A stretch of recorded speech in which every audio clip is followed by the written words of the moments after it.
ദൈവനാമത്തിന് മഹത്വം ഉണ്ടാകുമാറാകട്ടെ. ഇന്ന് വരെ ജൂപ്പാൻ ദൈവം തന്ന ഉപകാരങ്ങൾ ഓർത്ത് സ്തോത്രം ചെയ്യാം. ഞാൻ കുര്യൻ എം ചാക്കോ. സ്നേഹസമ്പന്നരായ യുവദമ്പതികൾ സന്തുഷ്ടമായ കുടുംബജീവിതം ആരംഭിച്ചു. പ്രിയതമയുമൊത്ത് ഈവനിംഗ് വാക്കിന് പോവുക, പാർക്കിലിരുന്ന് ഭാവിപരമായ സ്വപ്നങ്ങൾ നെയ്യുക, ബീച്ചിൽ കറങ്ങി സന്ധ്യ ആസ്വാദ്യകരമാക്കുക തുടങ്ങിയുള്ളവ ഇരുവർക്കും ആനന്ദകരമായിരുന്നു.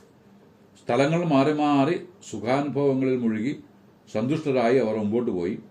ആ ഇണക്കുരുവികൾക്ക് പിരിഞ്ഞിരിക്കുവാനായിട്ട് സാധ്യമല്ല. ഭാര്യ ഭർത്താക്കന്മാരായാൽ ഇങ്ങനെ വേണം എന്ന് ആൾക്കാർ പറഞ്ഞു തുടങ്ങി. ഒരു ദിവസം ശരീരത്തിന് സുഖക്കുറവ് തോന്നിയതിനാൽ ഹാഫ് ഡേ ലീവ് പറഞ്ഞ് അയാൾ ഓഫീസിൽ നിന്നിറങ്ങി.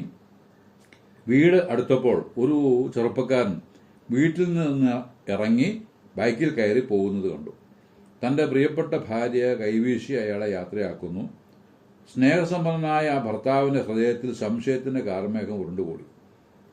അവളെ എങ്ങനെയാണ് സംശയിക്കുക? ഇന്നുവരെ അവിശ്വസ്തയുടെ ഒരു കണിക പോലും കണ്ടിട്ടില്ല. പക്ഷേ ആ ചെറുപ്പക്കാരൻ വീട്ടിൽ നിന്ന് ഇറങ്ങിപ്പോകുന്നത് സ്വന്തം കണ്ണുകൊണ്ട് കണ്ടതല്ലേ, അതെങ്ങനെ അവിശ്വസിക്കും?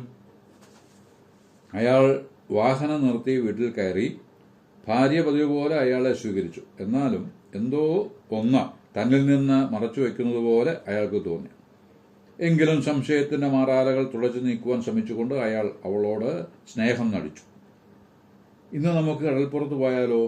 ഭാര്യയുടെ നിർബന്ധത്തിന് വഴങ്ങി അന്ന് അവർ കടൽപ്പുറത്ത് പോയി. കാറ്റുകൊണ്ട് തിരിച്ചു വന്ന് എന്തോ ഒന്ന് കഴിച്ചു എന്ന് വരുത്തി അയാൾ കിടപ്പുമുറിയിലേക്ക് പോയി. പിന്നെയും സംശയത്തിന്റെ തിരമാലകൾ ഒന്നൊന്നായി അയാളുടെ മനസ്സിന്റെ തീരത്ത് വന്നടിച്ചുകൊണ്ടിരുന്നു. വെളുപ്പാൻ കാലം വരെ തിരിഞ്ഞും മറിഞ്ഞും കിടന്നുവെങ്കിലും ഉറങ്ങിപ്പോയത് അറിഞ്ഞില്ല. കരസ്പർശം ദേഹത്തുണ്ടായപ്പോൾ ഉറക്കച്ചടവോടെ കണ്ണു വലിച്ചു തുറന്നു. നേരം നന്നേ പുലർന്നിരിക്കുന്നു. അയാൾ ചാടിയെണീറ്റു. അയാളുടെ മുമ്പിൽ വിവാഹവസ്ത്രമണിഞ്ഞ് മനോഹരമായി പാക്ക് ചെയ്ത സമ്മാനപ്പൊതിയുമായി പുഞ്ചിരിച്ചു നിൽക്കുന്ന തൻ്റെ ഭാര്യ. അയാൾ ആകാംക്ഷയോടെ സമ്മാനപ്പൊതിയിലേക്ക് നോക്കിയപ്പോൾ നമ്മുടെ വിവാഹ വാർഷിക ദിനം മറന്നുപോയി എന്ന് തോന്നുന്നു എന്ന പരിഭവത്തോടെ പറയുന്ന ഭാര്യയുടെ മുഖം ശ്രദ്ധിച്ചു. അവൾ തുടർന്നു, ഈ സർപ്രൈസ് ഗിഫ്റ്റ് തന്ന് ഈ മനോഹര ദിവസം ആരംഭത്തിൽ അങ്ങേ ഒന്ന് ഞെട്ടിക്കുവാൻ ആണ് ഇത് രഹസ്യമായി വച്ചത്. ഇത് കേട്ടപ്പോൾ അയാളുടെ ഉള്ള് ഒന്ന് തേങ്ങി.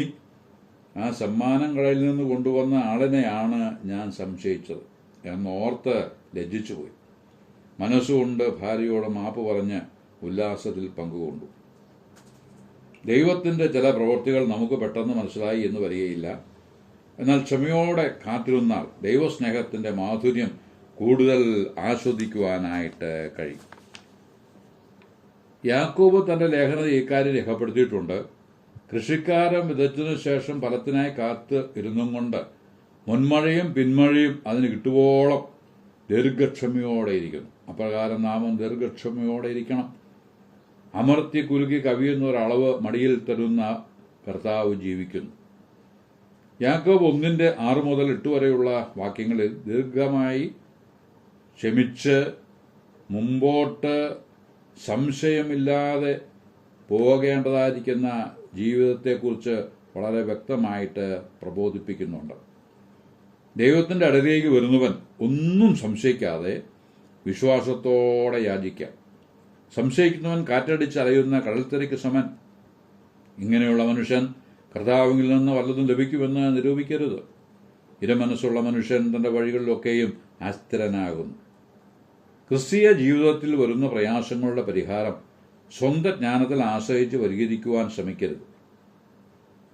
പരിശോധനാ വേളയിൽ ആത്മീയ ഉൾക്കാഴ്ച കുറഞ്ഞിരിക്കുവാനാണ് സാധ്യത.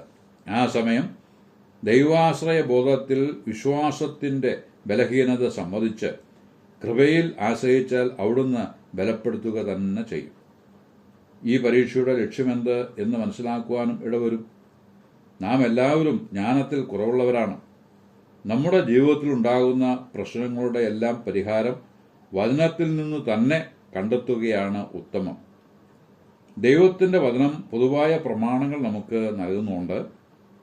അനുദിന ജീവിതത്തിൽ ഉണ്ടാകുന്ന പ്രശ്നങ്ങൾ ഈ പ്രമാണങ്ങളുടെ അടിസ്ഥാനത്തിൽ വേണം നാം കൈകാര്യം ചെയ്യുവാനായിട്ട്. അതിനുള്ള ജ്ഞാനം വചനത്തിൽ നിന്ന് തന്നെ നാം പ്രാപിച്ചിരിക്കണം. നമ്മുടെ കർത്താവിൻ്റെ പഠിപ്പിക്കലുകളെ ജീവിതത്തിൻ്റെ വ്യത്യസ്ത സാഹചര്യങ്ങളിൽ പ്രായോഗികമാക്കുന്നതാണ് ആത്മീയമായ ജ്ഞാനം എന്ന് പറയുന്നത്. അത് വായനയിലോ പ്രസംഗത്തിലോ മാത്രം ഒതുക്കിക്കൂടാ, ജീവിതത്തിൽ വെളിപ്പെടുക തന്നെ വേണം.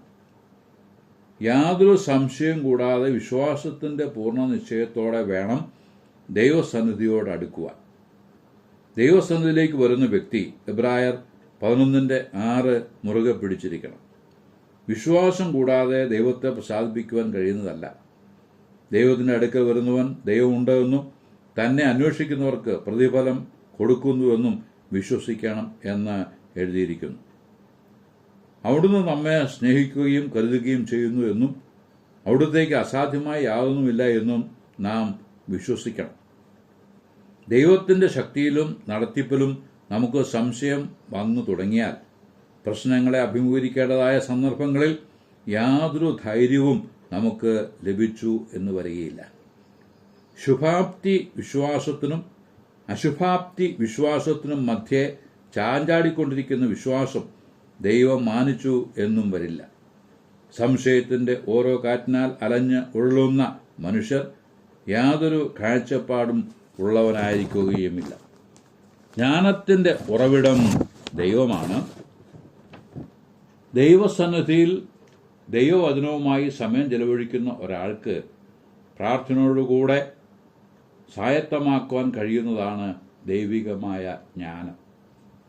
അവൻ വിശ്വാസത്തിൻ്റെ പൂർണ്ണനിശ്ചയം പ്രാപിച്ച് പരമാർത്ഥ ഹൃദയത്തോടെ ദൈവസന്നിധിയിൽ നിൽക്കണം എന്നു മാത്രം.